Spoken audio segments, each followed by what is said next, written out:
Un an, ça y est, je fête officiellement mes 1 an de présence sur YouTube, sur les réseaux sociaux en général, YouTube, Instagram, etc. 1 an d'écriture, une année durant laquelle je me suis lancé pas mal de défis en tant qu'auteur, notamment me lancer sur les réseaux sociaux, etc. L'occasion de faire une petite vidéo rétrospective de tout ce qui m'est arrivé durant cette année, tous les aspects positifs et négatifs que j'ai vécu durant cette année, et de vous faire un petit retour d'expérience par rapport à tout ça. Donc voilà, aujourd'hui c'est la vidéo des 1 an, donc restez avec moi.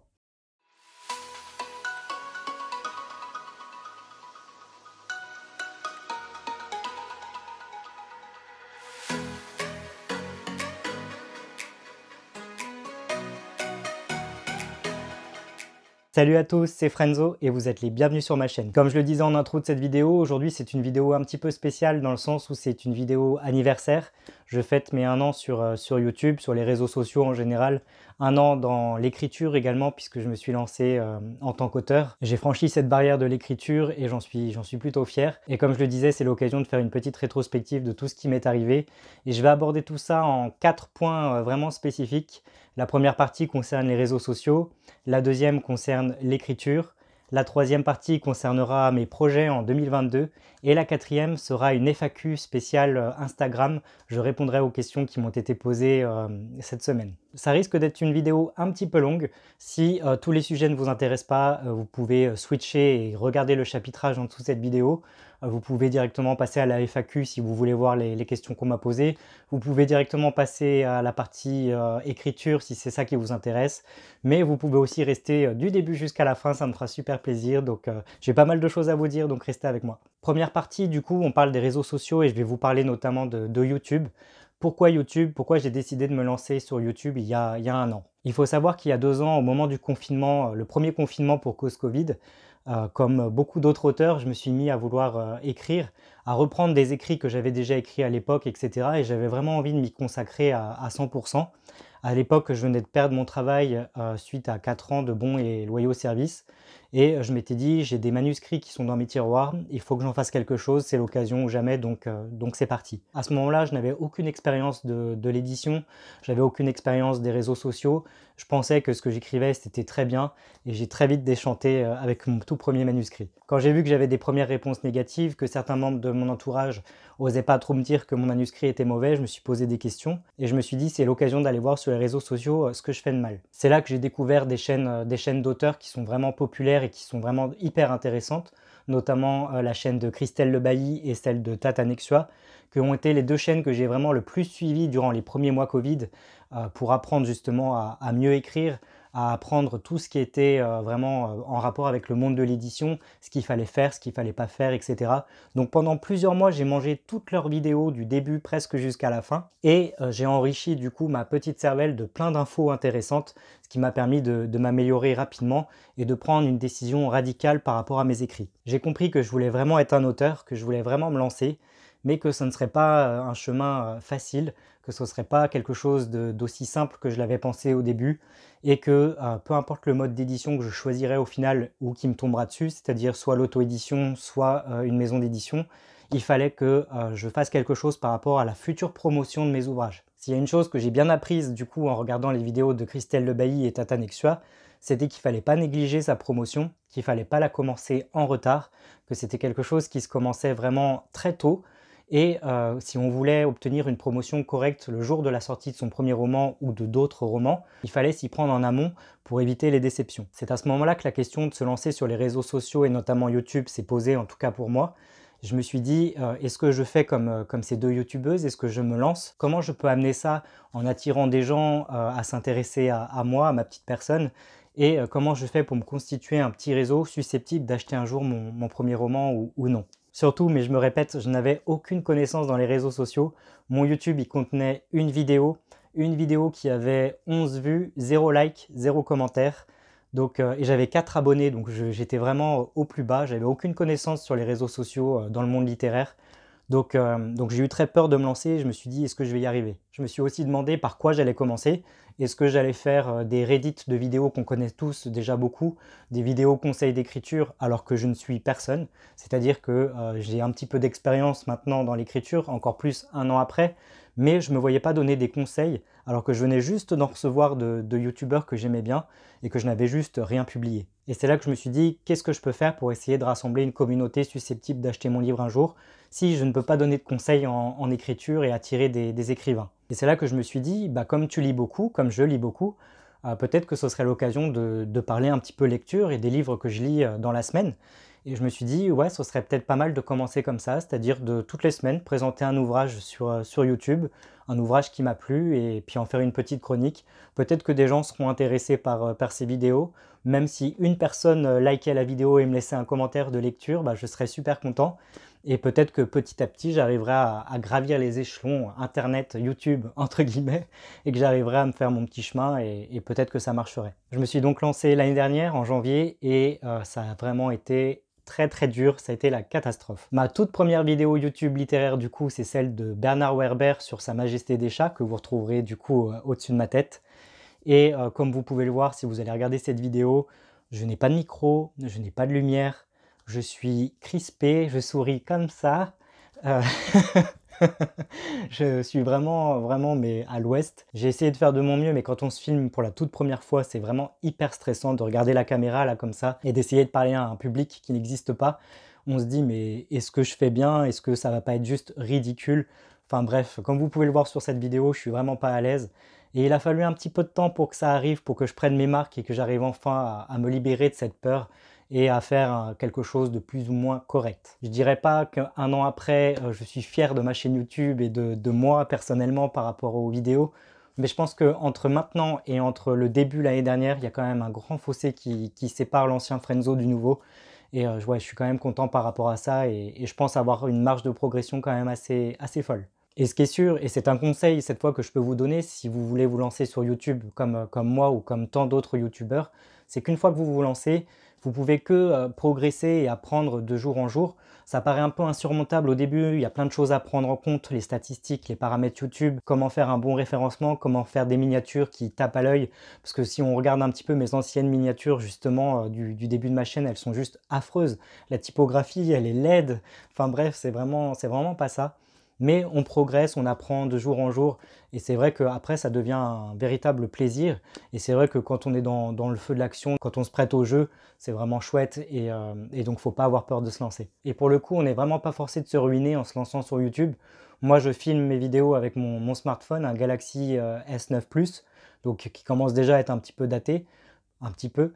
Et j'ai juste un micro-cravate qui m'a coûté 10 € sur Amazon ou eBay, je sais plus. Et j'ai acheté une Ring Light qui me sert de lumière, ce qui fait que je peux filmer même le soir hyper tard. La luminosité est vraiment parfaite. On ne sait pas s'il fait jour ou s'il fait nuit quand je filme. Mais bref, ce petit micro et cette Ring Light plus mon téléphone, ça fait le taf. Et j'ai une qualité vidéo qui est plus que respectable. J'ai pas besoin d'un matériel de ouf pour me lancer sur YouTube.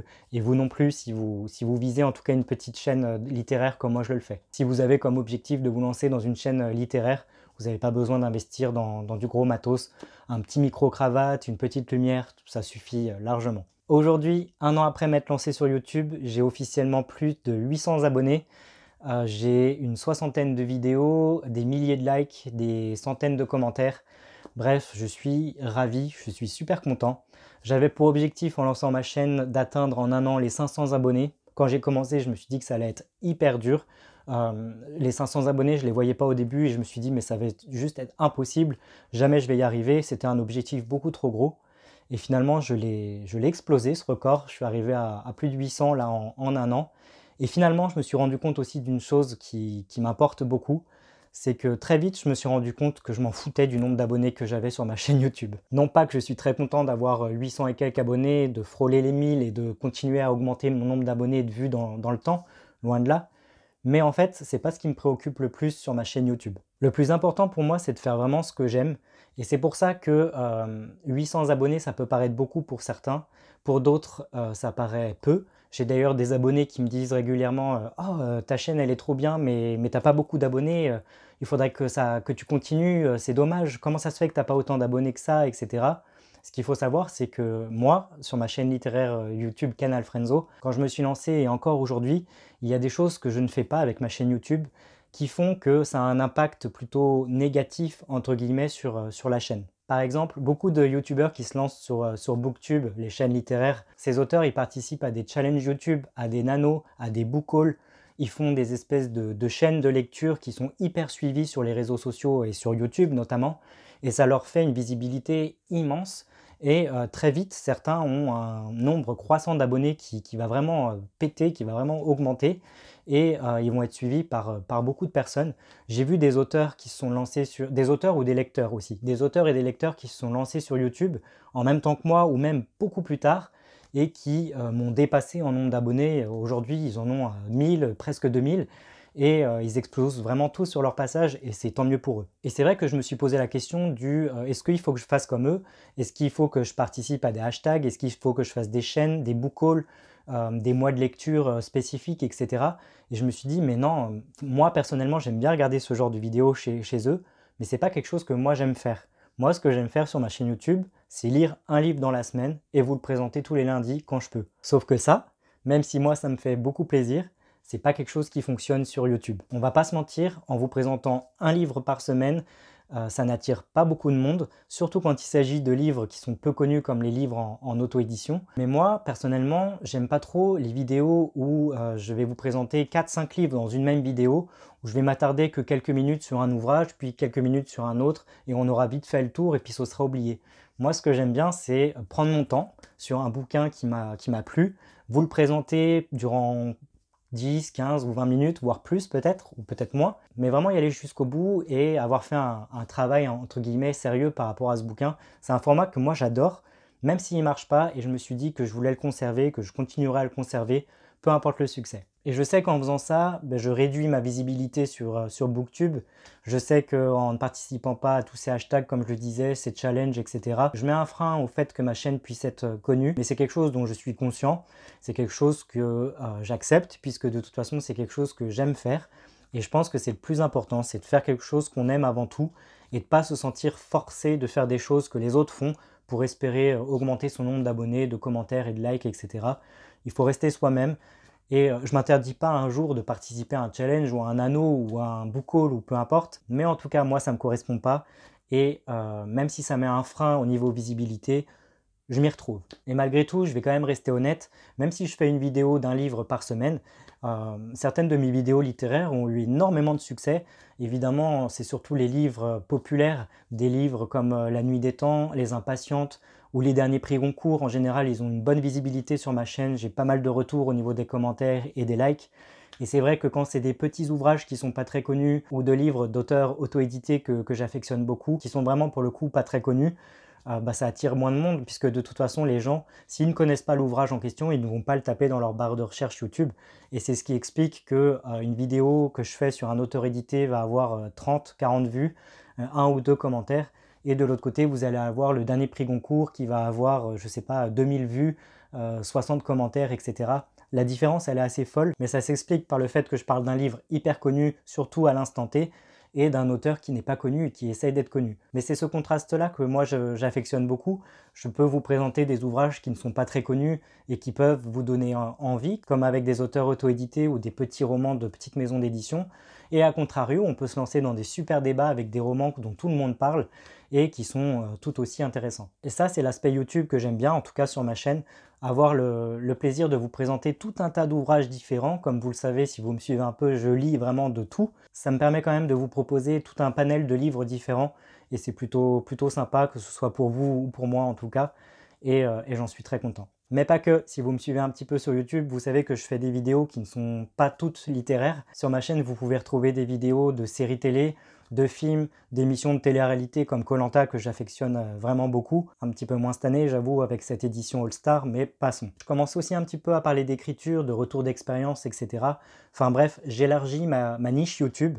Et c'est un débat intéressant que je voulais avoir avec vous, que vous soyez sur YouTube ou que vous souhaitiez vous lancer, à savoir si vous vous lancez sur YouTube avec un domaine bien précis, comme moi par exemple avec l'écriture, en souhaitant être auteur et attirer du coup des lecteurs, est-ce qu'il faut élargir sa niche et parler d'autre chose que le thème principal de sa chaîne? Beaucoup de gens vous diront, si vous vous lancez sur YouTube pour parler littérature, écriture, que vous souhaitez réunir des gens susceptibles d'acheter vos livres, Ne vous écartez pas trop du sujet principal si vous voulez garder ces gens-là dans votre fanbase, entre guillemets. A contrario, j'ai vu des vidéos de youtubeurs qui disaient que c'était bien de sortir de sa niche de temps en temps pour augmenter sa visibilité et toucher peut-être un public plus large, de parler un petit peu d'autre chose que toujours le même thème, qui peut être un petit peu redondant, mais aussi qui vous bloque vous un petit peu dans le même thème, et que c'était bien de parler d'autre chose. Et c'est vrai que moi je me suis dit, j'aime écrire, j'aime lire, mais c'est pas ce qui me représente à 100% dans mon quotidien. Je ne suis pas qu'un lecteur, je ne suis pas qu'un futur auteur,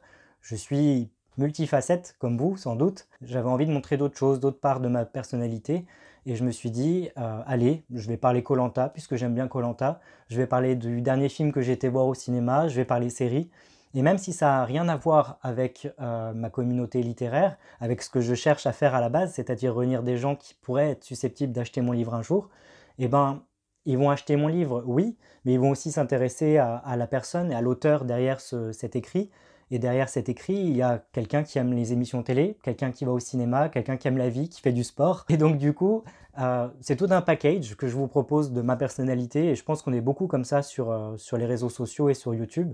Et on prend la personne comme elle est. Enfin, en tout cas, c'est ce que j'ai envie de me dire.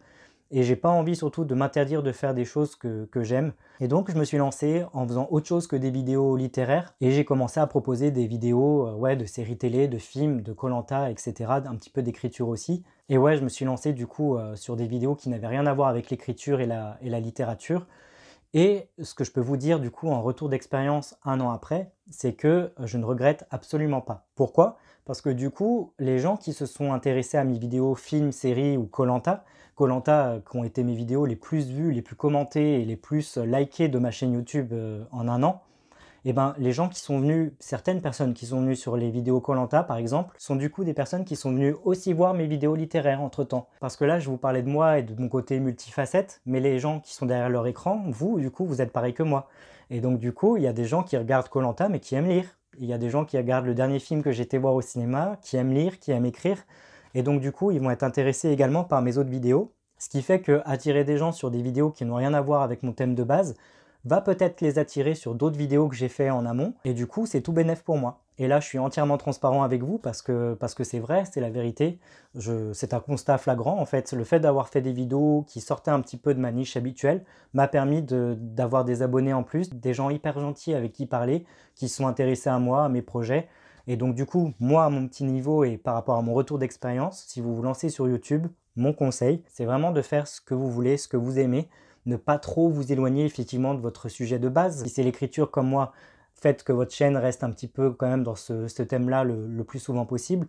Mais vous pouvez largement vous écarter de ce domaine-là de temps en temps et parler d'autres choses, puisque les gens s'intéressent aussi à vous, à la personne que vous êtes, et c'est tout un package encore une fois. Et aujourd'hui, un an après m'être lancé sur YouTube, oui, je peux le dire ouvertement, je suis super fier de ma chaîne, je suis super content des gens que j'ai rencontrés, de tous les messages qu'on m'a laissés sur mes vidéos, que ce soit les vidéos littéraires ou les autres. J'ai aidé plein d'étudiants à réussir leur contrôle, je l'ai vu ça sur plein de vidéos littéraires. C'est quelque chose que vous pouvez voir dans ma playlist YouTube.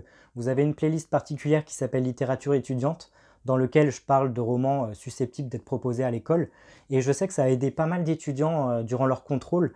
Ils ont eu un avis un peu plus tranché sur le livre qu'ils ont lu. Ça les a vraiment aidés à analyser l'histoire beaucoup plus loin.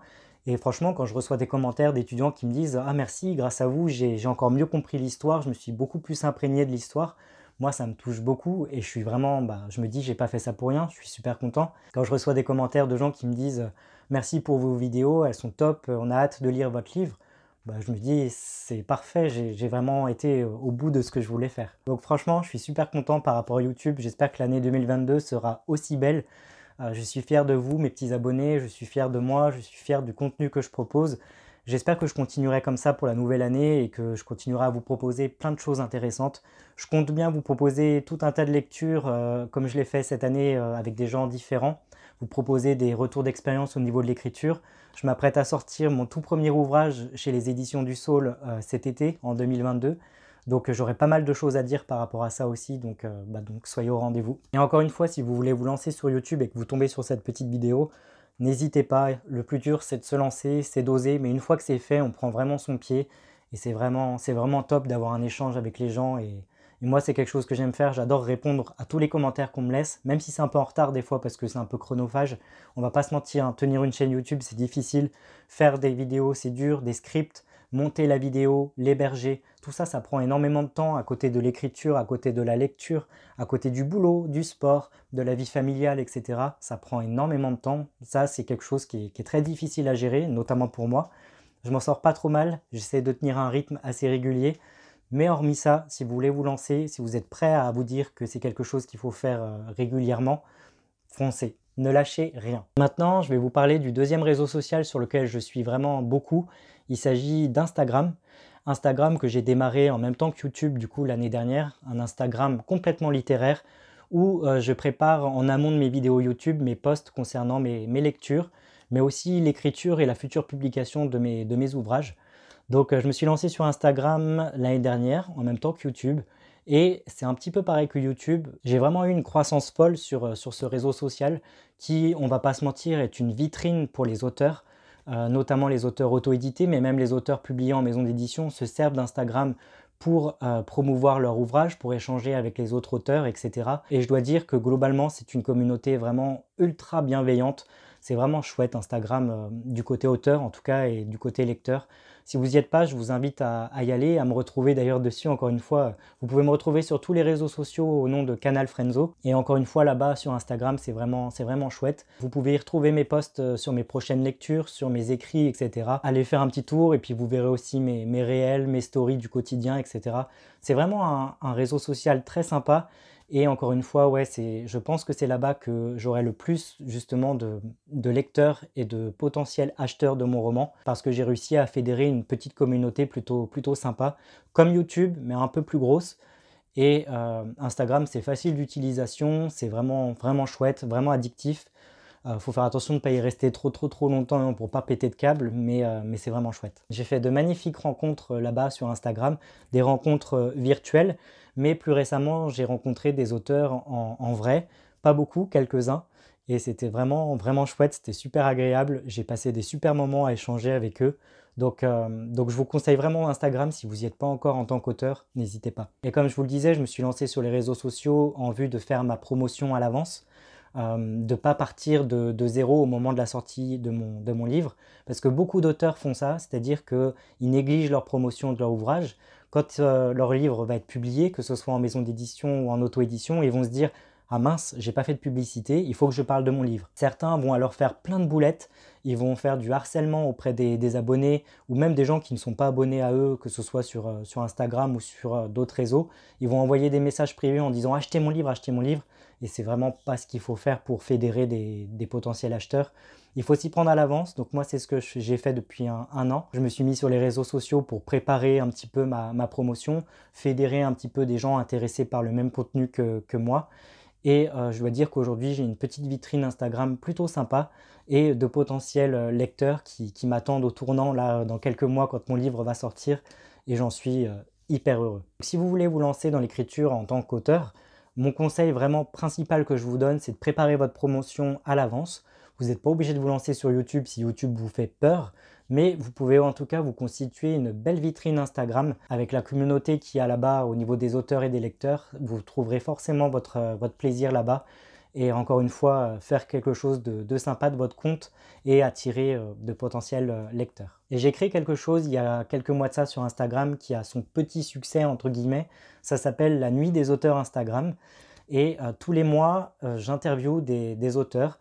En général, on est 4 en visio et on parle littérature, écriture. Je les soumets à des thèmes bien précis. Et tous les derniers jeudis de chaque mois, j'interviewe du coup ces auteurs pendant une soirée, pendant la nuit des auteurs Instagram, qui dure entre 1 heure et grand max 2 heures, je crois, si je ne dis pas de bêtises.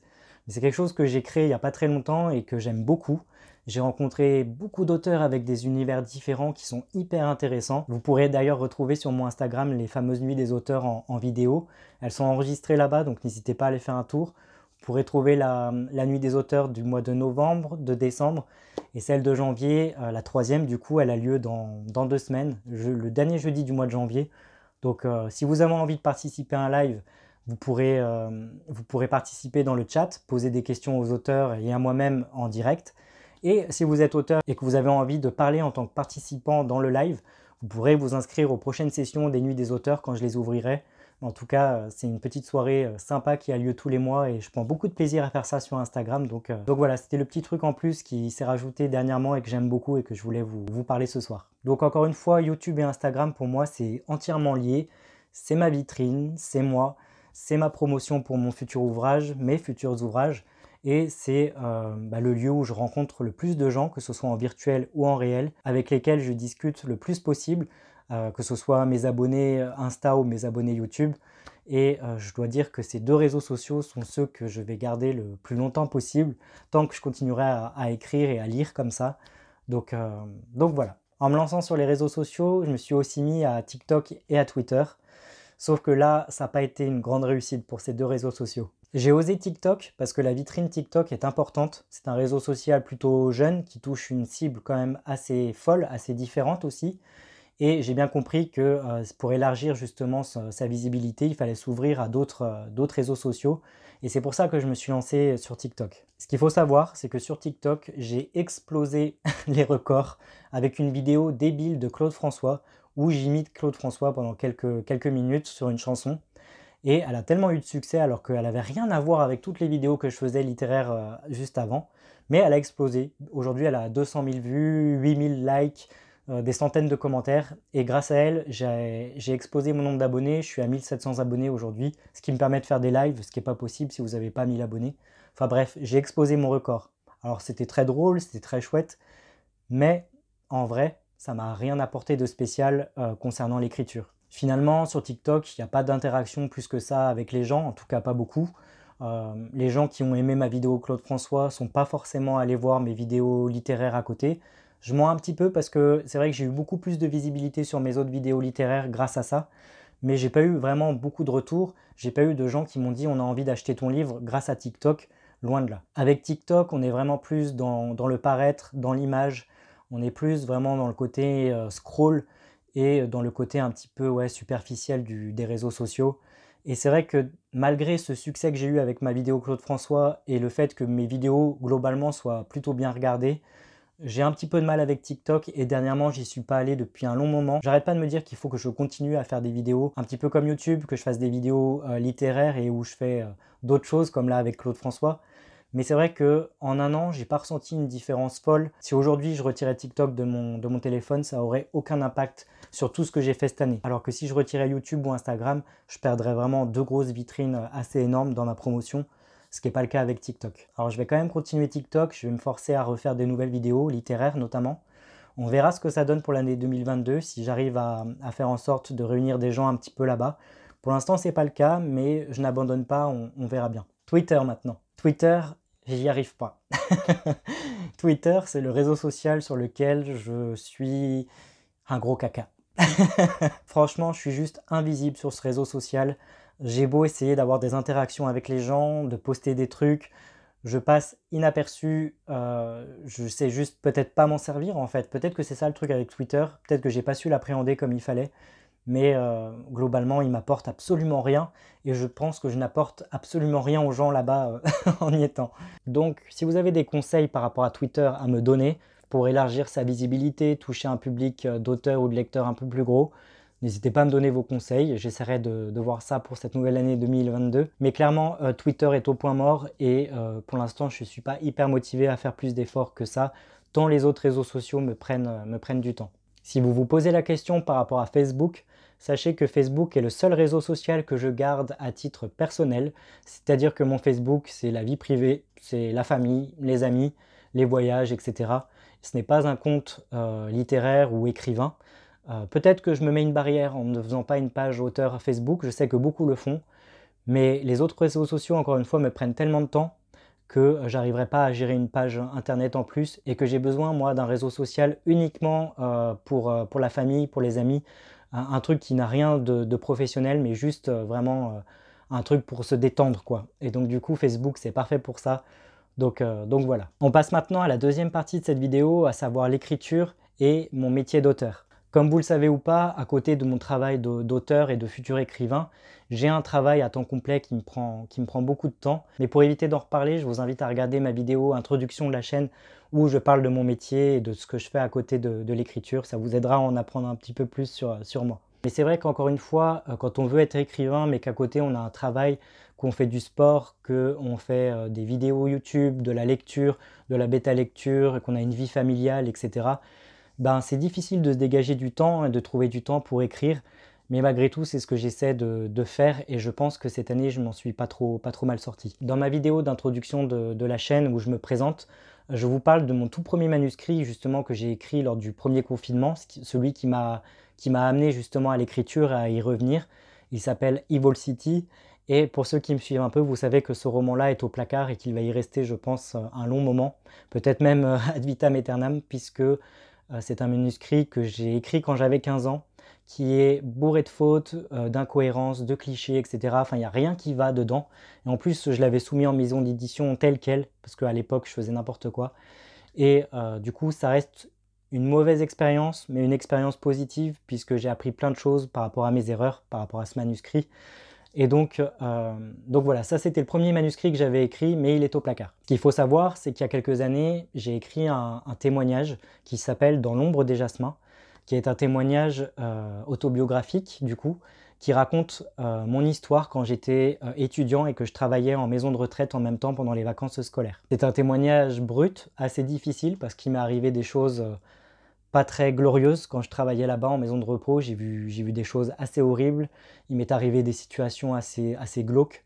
Et à l'époque, parce que j'avais 18 ans, j'étais très jeune, j'avais ressenti le besoin de les coucher par écrit. Donc je prenais des notes de ce qui m'arrivait dans cette maison de retraite. J'étais censé y être pour 2 mois. C'était un simple travail d'été, juillet et août, pour essayer de mettre des sous de côté et subvenir moi-même à mes besoins. À l'époque, je voulais acheter un ordinateur et d'autres choses. Et en fait, ce qui s'est passé, c'est que je suis resté dans cette maison de retraite beaucoup plus longtemps que je l'imaginais à l'époque. J'y suis resté et j'ai fait beaucoup de choses différentes au sein de cette maison, sur des postes de travail différents. Et il m'est arrivé tout un tas de choses que j'avais ressenti le besoin de raconter et d'expliquer sur des notes au départ. Et puis il y a quelques années, j'ai décidé d'en faire un livre. Un livre dans lequel je raconte, je témoigne du coup de mon expérience en maison de retraite avec ces petits vieux et ce monde du travail pas toujours très joli qui nous entoure. Ce témoignage, je voulais vraiment pas faire la même bêtise que j'avais fait avec Evil City. Je l'ai repris, je l'ai corrigé, je l'ai envoyé à des bêta-lecteurs, je l'ai encore recorrigé et puis après je l'ai soumis à des maisons d'édition. Et j'avais entendu parler de l'auto-édition depuis un petit moment sur les réseaux sociaux et ça me tentait vraiment, vraiment beaucoup de me lancer en tant qu'auto-édité. Donc après 2-3 mois sans réponse des maisons d'édition ou avec les premiers refus que j'avais eus, je me suis dit allez, je me lance en auto-édition. Donc pour ceux qui ne le savent pas, j'avais payé un correcteur, une illustratrice et mon témoignage du coup dans l'ombre des jasmins aurait dû sortir il y a une semaine en janvier, début janvier du coup 2022. J'étais prêt, fin décembre j'étais prêt, mon roman allait sortir. J'étais hyper content. Fin novembre en fait, je crois. Non, je vous dis une bêtise. Fin novembre, j'étais prêt et je reçois une réponse positive d'une des maisons d'édition à laquelle j'avais envoyé mon manuscrit. Et là, gros coup de massue, parce que qu'est-ce que je fais? Mon livre s'apprête à sortir en auto-édition, j'ai dépensé des sous dans la correction, dans l'illustration, etc. Et là, une des maisons d'édition me propose un contrat. Et là, je vous fais un retour d'expérience, vraiment, vous ne faites pas la même bêtise que moi. Quand vous envoyez votre manuscrit en maison d'édition, vous connaissez les délais, c'est-à-dire que vous avez entre 3 et 6 mois pour avoir une réponse, parfois c'est un peu plus. Attendez, même si c'est long, hein, on va pas se mentir, c'est vraiment long d'attendre les retours de maison d'édition, mais quand on joue le jeu, on le sait, donc il faut attendre les retours. Moi, j'ai clairement pas attendu d'avoir tous mes retours pour me lancer dans l'auto-édition, donc c'est de ma faute. J'aurais dû attendre le délai au moins. Peut-être que j'aurais pas eu de réponse, parce que beaucoup de maisons d'édition ne répondent pas forcément aux écrivains qui envoient leurs manuscrits. Mais j'ai pas attendu la fin des délais. Moi, au bout de 3-4 mois, je me suis déjà lancé dans l'auto-édition alors qu'il me restait 2-3 réponses de maison à avoir. Et ça n'a pas loupé du coup, j'ai reçu une réponse positive alors que j'étais à quelques semaines de sortir mon livre en auto-édition. Là, ce qui s'est passé, c'est que pendant 2 semaines à peu près, j'ai beaucoup réfléchi à ce que je voulais faire par rapport à cet ouvrage Dans l'ombre des jasmins, ce témoignage. Et du coup, j'ai décidé de signer avec les éditions du Saule, qui sont une petite maison d'édition à compte d'éditeur, je précise bien, et qui m'ont fait confiance. Mon manuscrit a plu au comité de lecture, au responsable éditorial, qui m'a laissé vraiment tout le temps que je voulais pour lire le contrat, pour poser toutes les questions que je voulais avant de signer. Et je dois dire que ça m'a beaucoup rassuré. J'ai pu poser toutes les questions que je voulais avant de signer. Et j'ai essayé de peser le pour et le contre de l'auto-édition par rapport à ce manuscrit et ce que pouvait m'offrir comme visibilité cette maison d'édition. Et en tout cas, en ce qui concerne Dans l'ombre des jasmins, j'ai fait le choix de signer avec les Maisons du Saule parce que je pense qu'ils bichonneront un peu plus ce manuscrit que moi je pourrais le faire à mon petit niveau, malgré le fait d'avoir fait ma chaîne YouTube, d'avoir une belle vitrine Instagram.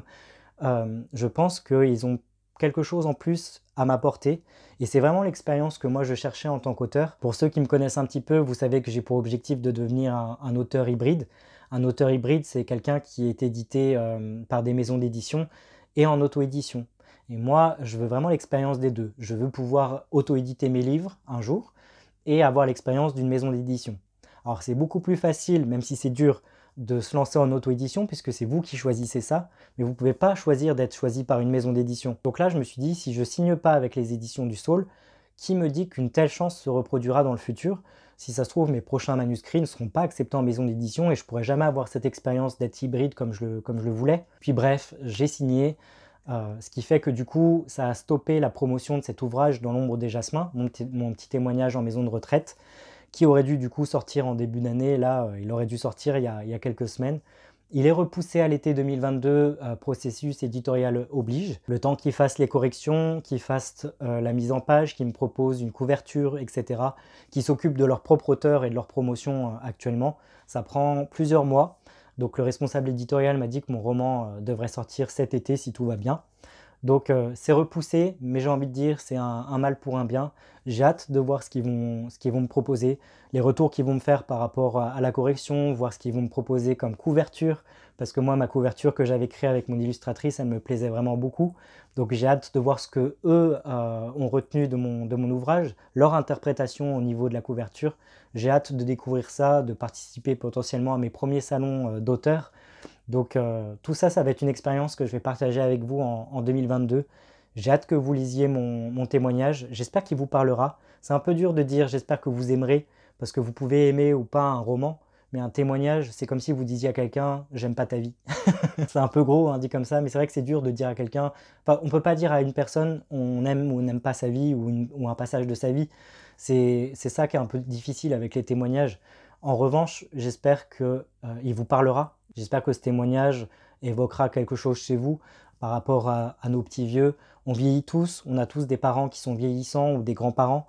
On a tous été confrontés au moins une fois à un monde du travail qui nous a un petit peu retourné. Enfin, j'espère pas tout le monde, mais ça arrive des fois qu'on ait des expériences un petit peu traumatisantes au sein du travail.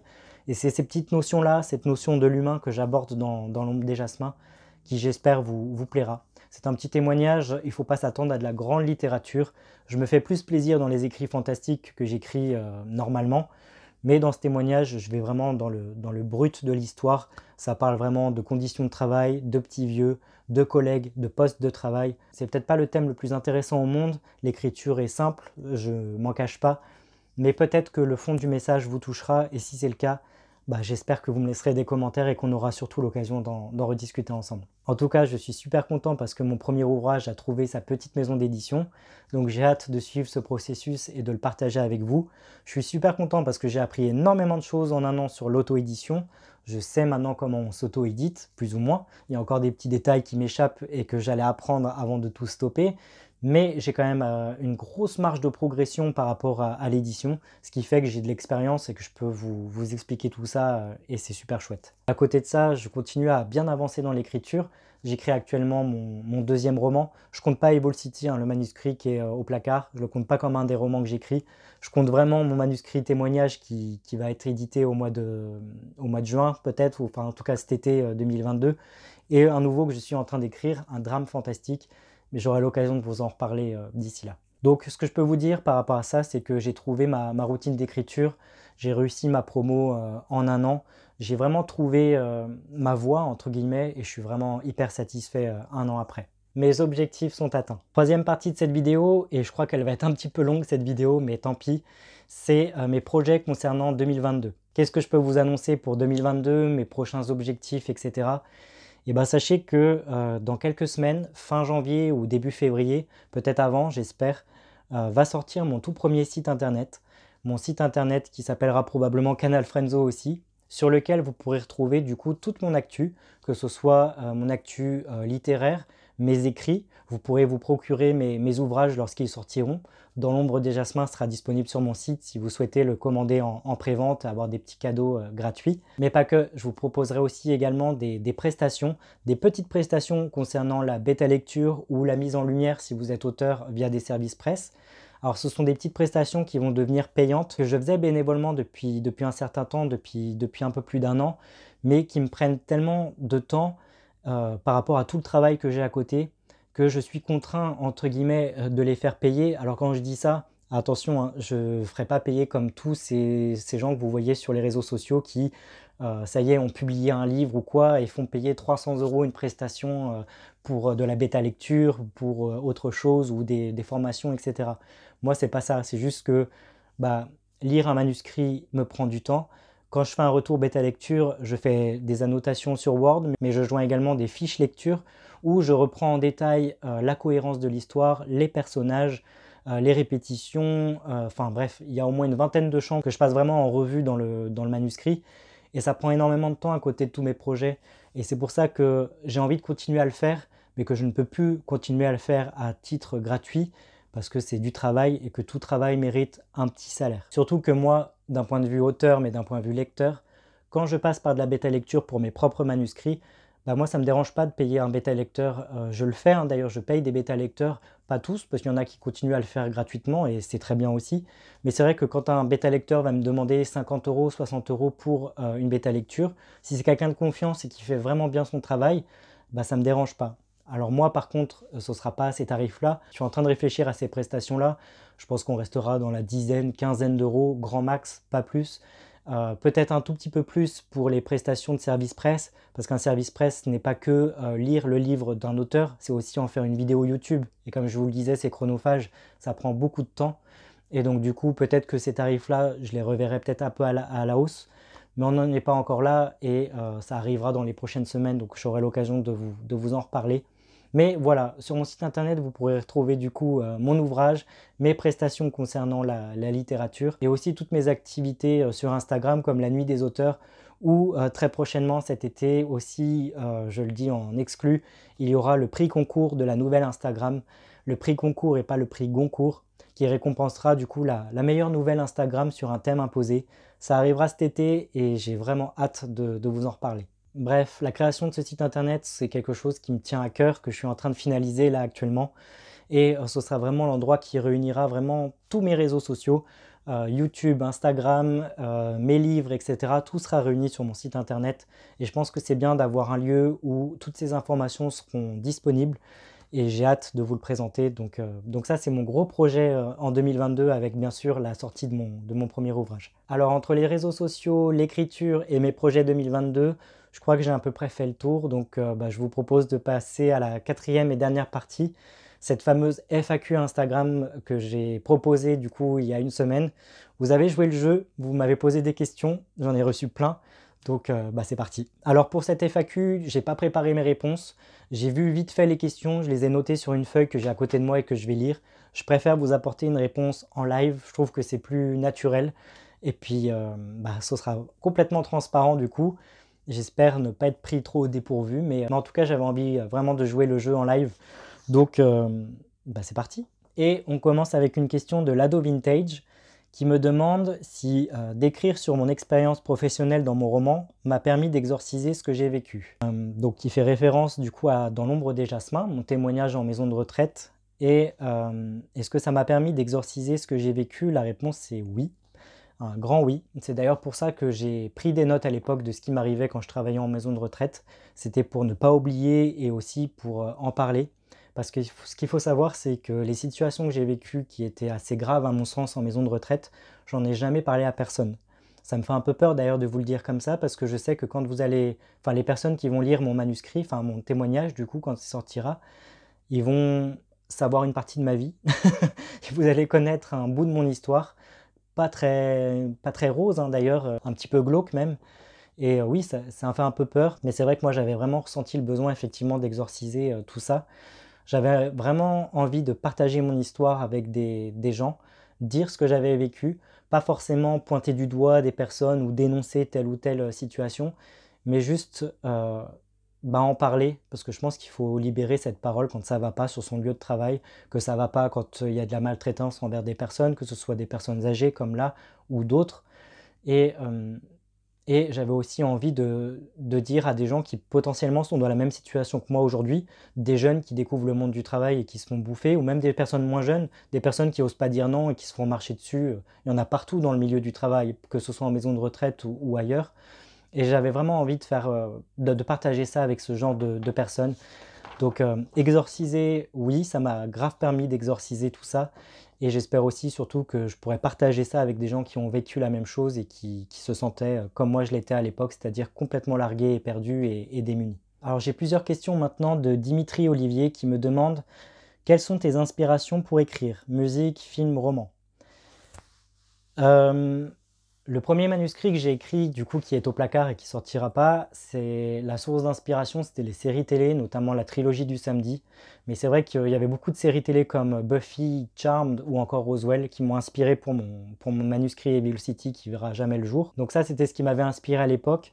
Pour Dans l'ombre des jasmins, mon roman qui sortira cet été, enfin mon témoignage qui sortira cet été, il n'y a pas grand-chose qui m'a inspiré parce que je me suis inspiré de la vie réelle du coup. Mais en ce moment, je suis en train d'écrire un drame fantastique. Et si ça vous intéresse, sachez que c'est le film Casper, l'apprenti fantôme, qui m'a beaucoup inspiré pour cette nouvelle histoire. Et notamment la super musique Casper Lullaby, je crois qu'on dit ça comme ça, de James Horner. Si vous voulez me faire plaisir en regardant cette FAQ, allez écouter cette musique avec votre casque Casper Lullaby. Une musique qui est faite au piano, et c'est une musique qui me touche, mais vraiment au plus haut point, que je trouve triste, nostalgique et vraiment puissante. Et je l'écoute régulièrement en écrivant mon nouveau manuscrit. Donc elle m'inspire pour mon livre actuel. J'ai failli vous dire le nom de l'histoire, mais je ne veux pas vous révéler le titre tout de suite, c'est beaucoup trop tôt. Mais bon, elle m'inspire, Casper m'inspire, cette musique Casper Lullaby m'inspire.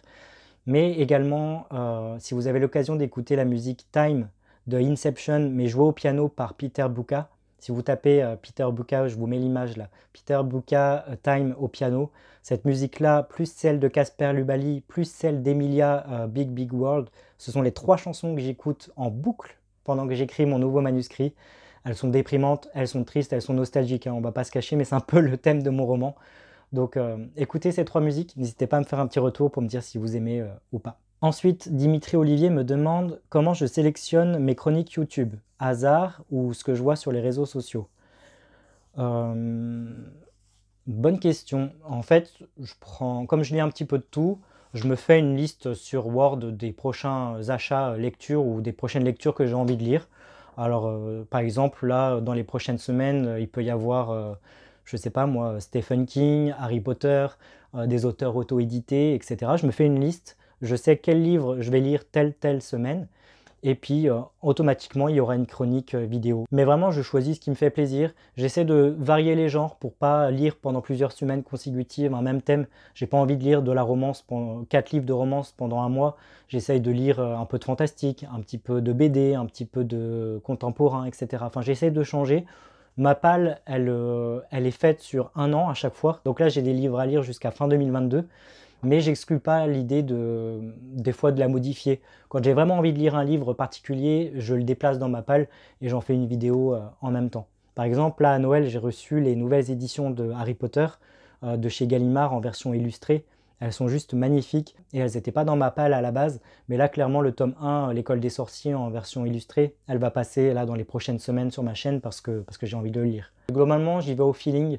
Quand je vois un livre qui m'intéresse ou que j'ai envie de lire un livre culte que j'ai pas lu depuis longtemps ou que je n'ai jamais lu, je le mets dans ma palle. Quand je vois un auteur auto-édité ou un petit auteur sur Instagram qui propose son histoire et qu'elle me plaît, eh ben, je peux la faire passer dans ma palle. Enfin, c'est vraiment l'instinct, quoi. Dimitri Olivier, toujours, qui me demande: as-tu un plat préféré? Qu'aimes-tu donc manger? J'aime bien manger un petit peu de tout. J'aime bien la saucisse de Morteau avec le Mont d'Or et les patates. J'aime bien les sushis, les makis, les nems, etc. Même si Dimitri, toi qui me poses cette question, je sais que c'est pas très asiate, c'est pas très jap. Je sais que toi tu es habitué à manger des choses beaucoup plus bonnes dans les pays que tu as été visiter, notamment le Japon. Moi, à mon petit niveau, en tout cas de ce que je connais en nourriture asiatique, c'est vrai que c'est quelque chose que j'aime bien, les makis, les nems, etc. Mais j'aime bien aussi tout ce qui est ouais, couscous, raclette, etc. En fait, j'aime un petit peu de tout. Je vais plutôt dire ce que j'aime pas. Je n'aime pas la viande de mouton et les viandes trop grasses en général. Sinon, hormis ça, je mange de tout. Ah si, je déteste la compote. Vous me ferez jamais manger de compote. Et voilà. Dernière question de Dimitri Olivier, question personnelle, qui me demande: quelle taille fais-tu? On veut pouvoir se mesurer au grand Frenzo. Eh ben, je suis pas grand. Je fais seulement 1m71. Je suis un petit gabarit, je suis pas gros. Alors je suis ni trop grand ni trop petit, mais c'est vrai que ouais, c'est quand même un petit, si, c'est quand même un petit gabarit, je fais 1m71, donc voilà. Et du coup, pour continuer sur les questions Instagram, j'ai Joanie RND qui me demande: qu'est-ce qui t'a décidé à ouvrir ton premier compte sur les réseaux? Et ben, comme je le disais en début de cette vidéo, du coup, c'est vraiment l'idée de faire une bonne promotion. C'est ce qui m'a poussé à m'inscrire sur les réseaux sociaux comme YouTube et Instagram. Je savais que j'allais écrire des livres, que j'allais les publier, peu importe le mode de publication. Et je voulais vraiment que le jour où ça arrive, je ne débarque pas comme ça, la fleur au fusil. Non, je voulais vraiment préparer une promotion qui soit belle et cohérente avec ce que j'avais envie de proposer. Donc ce qui m'a vraiment poussé à aller sur les réseaux sociaux, c'est vraiment me constituer une petite base de lecteurs potentiels qui achèteraient peut-être mon livre un jour. Ensuite, j'ai No Spicy Please qui me demande si je connais Lost. Et là, je sais que c'est fait exprès, et effectivement, oui, tu le sais bien, je connais bien Lost, puisque c'est une de mes séries préférées. J'ai même eu la chance d'aller sur le tournage de la dernière saison, la saison 6 à Hawaï, sur l'île d'Oahu, où j'ai rencontré les acteurs de la série et où j'ai participé au tournage de l'épisode 10, je crois, ou 12 de la saison 6. Et c'était génial, c'était une des plus belles expériences de ma vie. J'avais dit il y a quelques mois que je ferais une vidéo sur Lost et sur mon expérience de tournage sur la série. J'ai pas eu le temps de le faire, j'ai pas eu la motivation de le faire parce qu'il y a beaucoup de choses à dire sur cette série et sur mon expérience de tournage à Hawaï. Mais oui, je connais Lost, tu le sais bien, et j'adore cette série. Et c'était génial d'aller là-bas à Hawaï, de participer au tournage de la dernière saison de cette série culte et de voir les acteurs, de voir comment ils tournaient, de voir aussi tous les décors à Hawaï sur cette île d'Oahu qui est juste magnifique. Bref, c'était génial et oui, j'adore Lost. Si vous n'avez pas vu cette série, Lost, regardez-la. Beaucoup de gens ont critiqué la fin, moi j'ai adoré la fin de cette série et j'ai trouvé que c'était 6 saisons vraiment génialissimes. Ensuite, j'ai des questions de Sissi Auteur. Sissi Auteur qui me demande, qui me dit: je tenais encore à te féliciter d'avoir trouvé une maison d'édition. Qu'en penses-tu que ton livre sortira? Et ben du coup, merci beaucoup pour les félicitations, c'est très touchant. Et du coup, mon responsable éditorial m'a dit qu'il fallait un délai de 6 à 8 mois pour que mon ouvrage sorte. Il m'a dit ça en novembre. Donc, il sortira cet été officiellement, mon témoignage dans l'ombre des chasse-mains. Peut-être en juin, peut-être en juillet, je ne sais pas. J'ai pas de date précise pour l'instant. Mais il sortira cet été si tout va bien, je touche du bois. Sissi Auteur qui me demande également: as-tu des contacts réguliers avec la maison d'édition? Alors j'en ai par mail. Ça fait un petit moment, ça fait quelques semaines que je n'en ai plus parce qu'on ne s'est pas relancé et que je sais qu'ils sont en plein processus éditorial par rapport à mon roman et par rapport à d'autres auteurs.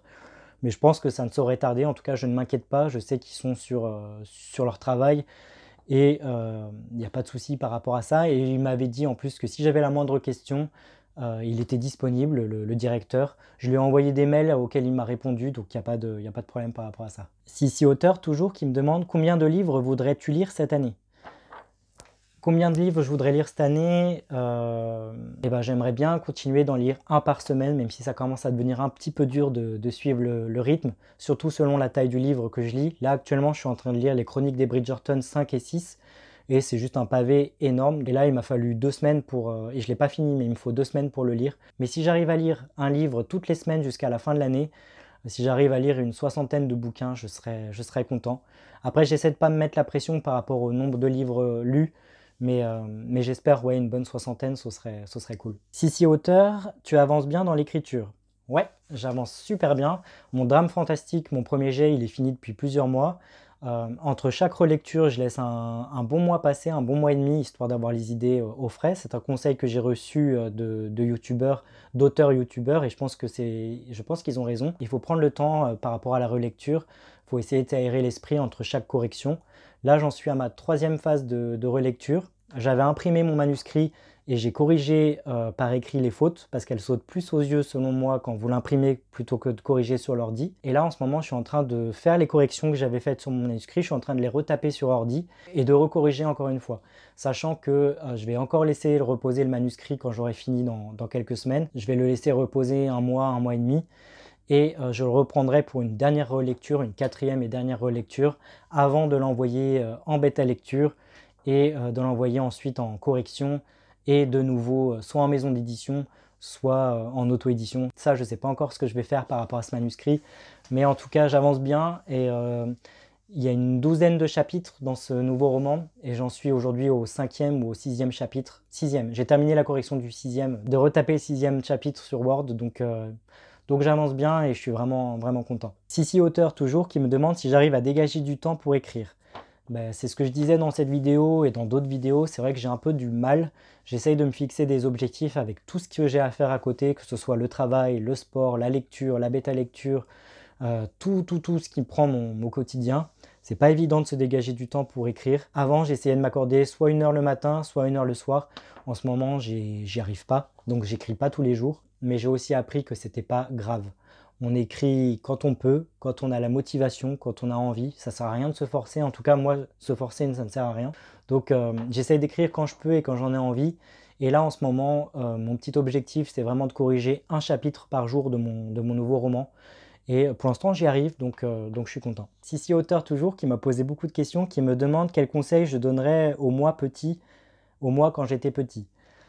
Eh ben, je vais vous mettre une photo de moi petit et lui, je lui dirais du coup de rien lâcher, de croire en ses rêves, de profiter de la vie et de ne pas se prendre la tête, d'oser tout simplement. Savoir dire non, c'est un truc que je dis dans le manuscrit, dans l'ombre des jasmins. Il aura fallu attendre longtemps avant que j'ose dire non à une situation qui me paraît injuste ou une situation qui me fait du mal. J'ai toujours dit oui à tout ce qu'on me demandait d'un point de vue professionnel et ça commence seulement à changer à l'âge de 34 ans. Il serait temps. Et donc j'aurais envie de lui dire de ne pas se laisser marcher dessus. Et surtout, j'aurais envie de lui dire de croire en ses rêves et de se dire que être gentil, c'est pas forcément une faiblesse. On pourra lui faire croire que si, que c'est le cas, notamment au travail. Et j'ai envie juste de lui dire non et de continuer d'aller de l'avant. Ensuite, Sissi toujours qui me demande en combien de temps j'ai écrit Dans l'ombre des jasmins. Dans l'ombre des jasmins. Du coup, en fait, comme je le disais dans la partie écriture, dans l'ombre des jasmins, beaucoup de choses que j'ai écrites dans le témoignage sont des notes que j'avais prises à l'époque quand j'avais 18 ans. Donc, il y a des années, quoi. Donc, ça commence à dater d'il y a 16 ans. À l'époque, je prenais des notes de ce qui m'arrivait en maison de retraite. Et ces notes se sont transformées en livres, en témoignages. Donc, je dirais que j'ai commencé à l'écrire il y a 16 ans, des petits bouts, quoi, disons. Mais que j'ai vraiment commencé à le retravailler il y a 5-10 ans. Et là, dernièrement, pendant le tout premier confinement, il y a 2 ans, je l'ai réécrit. Et il y a 1 an, avec la bêta lecture que j'ai eue et les conseils qu'on m'a donnés, je l'ai réécrit une dernière fois. Donc c'est difficile de répondre à cette question en combien de temps je l'ai écrit parce que du coup, ça englobe pas mal de points à prendre en compte. Donc c'est un peu compliqué. Quelle serait ta session d'écriture idéale? Transat, conditions climatiques, neige, parc, bar. Alors moi c'est simple, il me faut aucun bruit, mais vraiment aucun bruit. Il faut vraiment que je sois dans le silence absolu, si possible dans une petite pièce comme un petit bureau. Et c'est ce qu'il me faut, juste du calme, pas de bruit et vraiment être tout seul. C'est vraiment la session idéale pour écrire. Je ne pourrais pas écrire dans le jardin, je ne pourrais pas écrire dans un lieu public. Je serais trop vite perturbé par les bruits, par les gens, je serais très mal à l'aise. J'ai tenté une fois d'écrire dans le train et il y avait une personne qui était assise juste à côté de moi. Et j'avais l'impression, et je pense pas que c'était juste une impression, que la personne regardait un petit peu mon écran et j'étais juste tétanisé. Je me disais mais elle est en train de lire ce que je suis en train de taper, ça m'a bloqué et je me suis vite dit oui non je suis pas fait pour ça quoi. Donc session d'écriture idéale, ça fait pas trop rêver mais vous me donnez une tasse de thé et vous m'enfermez dans un bureau dans le silence, c'est ce qui me convient le mieux. Sissi Auteur toujours et elle est à fond, comptes-tu participer à des salons?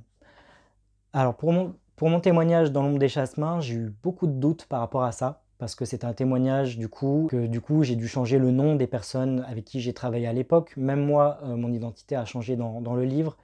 participer à des salons et promouvoir dans l'ombre des jasmins, c'est me mettre un petit peu en évidence et prendre le risque du coup d'éveiller un petit peu les esprits de ceux qui ont travaillé avec moi à l'époque et même les personnes âgées si elles sont encore en vie.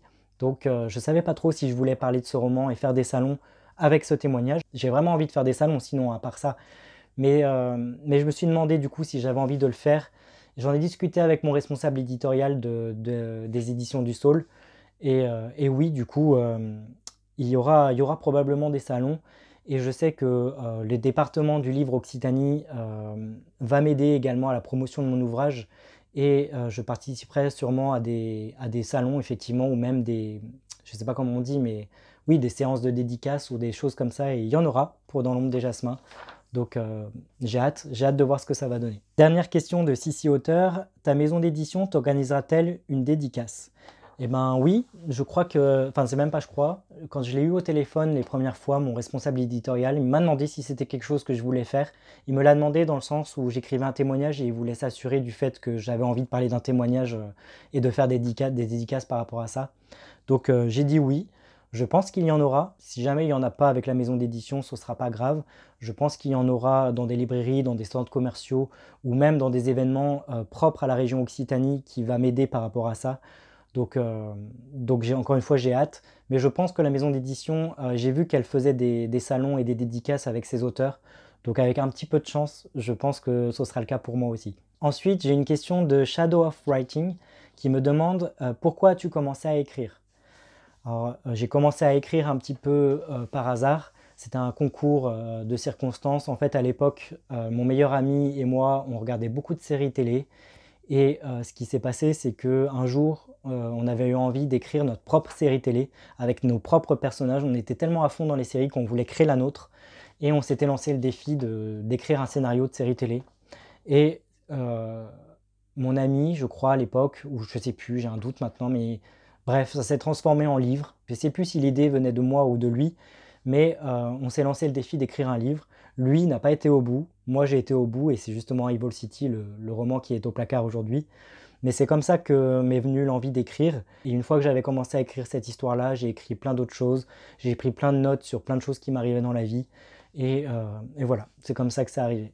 Alors après, ça répond peut-être pas à la question du pourquoi j'ai commencé à écrire. Mais le pourquoi, c'était vraiment faire en sorte que mon imaginaire et les choses que j'aime prennent vie. Parce qu'on ne m'offrait pas avec les séries télé que j'adorais ce fantasme de voir mes personnages et les actions que j'avais envie de voir dans ces séries. Donc je les ai inventés à travers des personnages qui me plaisaient encore plus que ceux des séries télé. Et c'est un petit peu ça qui m'a poussé à écrire et c'est pour ça que j'écrivais. Ensuite, dans les dernières questions de cette FAQ, on a les questions de Quentin SKR qui me demande quelle a été ta première rencontre avec un abonné. Ma première rencontre avec un abonné, c'est toi Quentin. Je t'ai pas menti, tu es le premier que j'ai vu, le premier Instagrammeur que j'ai vu, le premier auteur que j'ai vu en vrai. C'était toi et c'était une super rencontre, même si c'était hyper rapide. J'étais très content de te rencontrer, c'était chouette. Et récemment, il y a quelques week-ends, là, le week-end dernier ou celui d'avant, je suis un peu perdu dans les jours, j'ai rencontré deux autres auteurs Instagram dans le Var, Flo Gournay et Lecture Obscure. Et c'était juste un super week-end d'échange et de délire. On a passé un super week-end, c'était génial. Donc si je dis pas de bêtises, j'ai rencontré 3 auteurs en un an, ce qui n'est pas forcément beaucoup. Après, je n'avais pas d'objectif de rencontre particulière dans le réel. Donc ça s'est fait comme ça et c'était très, très chouette. Et Quentin qui me demande combien j'en ai rencontré, du coup j'ai répondu à la question, j'en ai rencontré 3. Et qui me demande aussi quel youtubeur t'a le plus inspiré pour devenir auteur. Quel youtubeur t'a le plus inspiré pour devenir auteur? Et du coup, comme je le disais en début de cette vidéo, Christelle Le Bailly, sans aucun doute, comme beaucoup, je pense, d'auteurs qui ont fait des recherches YouTube pour essayer de s'améliorer et de chercher des réponses concernant l'édition. Je pense que Christelle Le Bailly nous a apporté beaucoup. Grâce à elle, beaucoup de gens se sont lancés dans l'écriture, ont eu moins peur de se lancer dans l'écriture, ont beaucoup progressé et on peut lui dire merci. Et je rajoute également Tata Nexua au coude à coude qui m'a beaucoup aidé, qui m'a apporté vraiment beaucoup au niveau de l'écriture. Et oui, comme je le disais en début de cette vidéo, ces deux youtubeuses-là, top. Ensuite, Quentin qui me demande en dessous de quel pourcentage de droits d'auteur aurais-tu refusé le contrat d'édition de ta ME? Alors, je connaissais déjà grâce à toutes ces recherches faites sur YouTube avec des auteurs, les pourcentages des droits par rapport à la cessation des droits dans le monde de l'édition, etc. Je savais que en général, c'était compris entre 10-12%, peut-être un peu plus, mais dans des cas un peu plus rares. Donc je comptais pas refuser spécifiquement un pourcentage bien précis. Après, c'est vrai qu'on serait descendu en dessous des 10%, j'aurais peut-être dit non, je sais pas. Mais j'attendais qu'on me propose ce qu'on me propose sur le marché actuel, ce qui est peu, on va pas se mentir. J'espérais qu'on me propose entre 10 et 12%, c'est ce qu'on m'a proposé. Donc du coup, j'ai accepté et c'était parfait comme ça. Après, on va pas se mentir, hein, contrairement à l'auto-édition, on touche vraiment pas beaucoup sur un ouvrage. Des droits cédés pour 10%, c'est vraiment, vraiment pas beaucoup, 11%, 12%. Maintenant, c'est comme ça, c'est le jeu des maisons d'édition, c'est l'histoire du marché. Et, euh, et voilà, j'ai dit oui à ce pourcentage-là. Tant que ça descendait pas en dessous de 10, moi ça m'allait, donc voilà. Quentin toujours qui me demande quel genre de l'imaginaire je préfère et lequel j'aime le moins. Clairement, j'adore la fantasy, j'adore le fantastique. C'est des thèmes des genres que j'adore lire. J'espère que je réponds bien à la question. En tout cas, l'imaginaire que j'aime le moins, je ne sais pas si tu parles de sous-genres ou vraiment des genres bruts, mais j'aime beaucoup la fantasy et le fantastique et je lis en tout cas beaucoup moins de mangas et de BD. Mais je suis en train de changer un petit peu par rapport à ça. Je me force à lire des BD et là, prochainement, je me mets dans des mangas. Donc, donc j'essaye de progresser un petit peu par rapport à ça, mais c'est vrai que je lis un petit peu moins de mangas et de BD et de romans historiques aussi, notamment. Mais j'adore l'imaginaire, j'adore tout ce qui est fantasy et fantastique. Et enfin, avant-dernière question de Quentin qui me demande, comme les avis c'est la vie, es-tu satisfait de l'achat de ta grenouillère Pilou Pilou? Oui. Est-ce que ça répond à ta question? Et enfin, dernière question de cette FAQ, toujours de Quentin SKR du coup. Quel est ton objectif de vente pour Dans l'ombre des jasmins? Ça, c'est une super question. Il faut savoir que moi, je n'ai pas d'objectif de vente par rapport à mes romans. Et ça peut paraître un petit peu suspect dans le sens où tout le monde a des objectifs par rapport à ça. On voit beaucoup d'auteurs qui sont un petit peu en concurrence, qui aiment bien afficher sur les réseaux sociaux. J'en ai vendu 100, j'en ai vendu 200, 5000 livres de vendus. Alors là, on est dans du best-seller et c'est génial. Moi, j'ai pas d'objectif particulier. Si j'arrive à en vendre une cinquantaine, ce sera déjà énorme à mon petit niveau. Je suis même pas sûr de connaître 50 personnes dans la vie de tous les jours. Alors, si on cumule les gens que je connais et ceux des réseaux, si j'arrive à en vendre 50, ce serait génial. Après, par rapport à ma maison d'édition, si j'arrive à en vendre une centaine, le premier objectif pour eux sera rempli, ce qui leur permettra de proposer encore plus mon ouvrage. Donc c'est sûr que par rapport à la ME, bah, j'ai envie d'en vendre beaucoup. Et puis comme beaucoup d'auteurs, on a envie de vraiment tous de vendre beaucoup de livres, d'être lus par le plus de gens possible, d'avoir le plus de retours positifs, etc. Mais j'ai pas un nombre précis de livres en tête. Si j'arrive à en vendre une cinquantaine à mon petit niveau, je serais content. Alors 50, c'est vrai que c'est très très peu, hein, on va pas se mentir. Mais moi, je serais content. Et si j'arrive à en vendre plus, bah, ce sera la cerise sur le gâteau et j'ai hâte de voir si ça va marcher ou pas pour ce petit témoignage. Si ça marche pas, que ça fait un flop, ça ne va pas m'arrêter pour autant. Si ça marche, eh ben, peut-être que ça marchera pas pour mon second roman.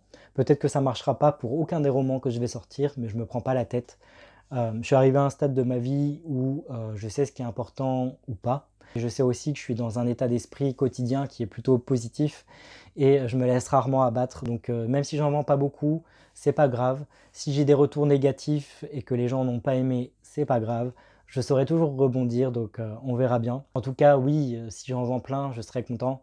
Après, plein, c'est relatif. On verra bien ce que ça donne, mais j'ai pas d'objectif précis en tout cas concernant les ventes de mes manuscrits, enfin de mes livres. Ma conclusion. Ça y est, on arrive enfin à la fin de cette vidéo des 1 an de la chaîne. Une vidéo qui va durer un petit peu longtemps. Je pense que c'est probablement la vidéo qui durera la plus longtemps de ma chaîne. Si vous avez eu le courage de tout regarder du début jusqu'à la fin, bravo et merci.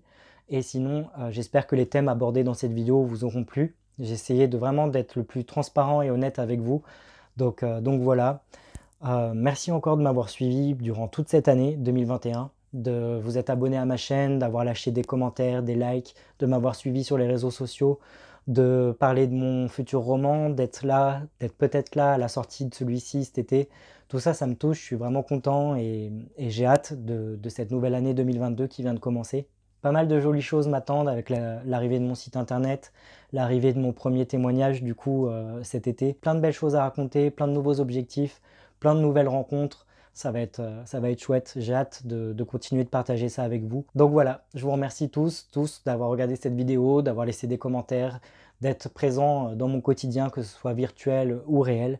Et puis bah moi je vous dis à très bientôt pour des prochaines chroniques littéraires, pour des prochaines vidéos, écriture, séries, films, télé-réalité, enfin un peu de tout quoi. Et puis bah à bientôt pour la sortie de mon premier roman, mon témoignage du coup dans l'ombre des jasmins. J'espère que vous serez au rendez-vous. En tout cas, je vous dis à très bientôt, prenez bien soin de vous. Ciao!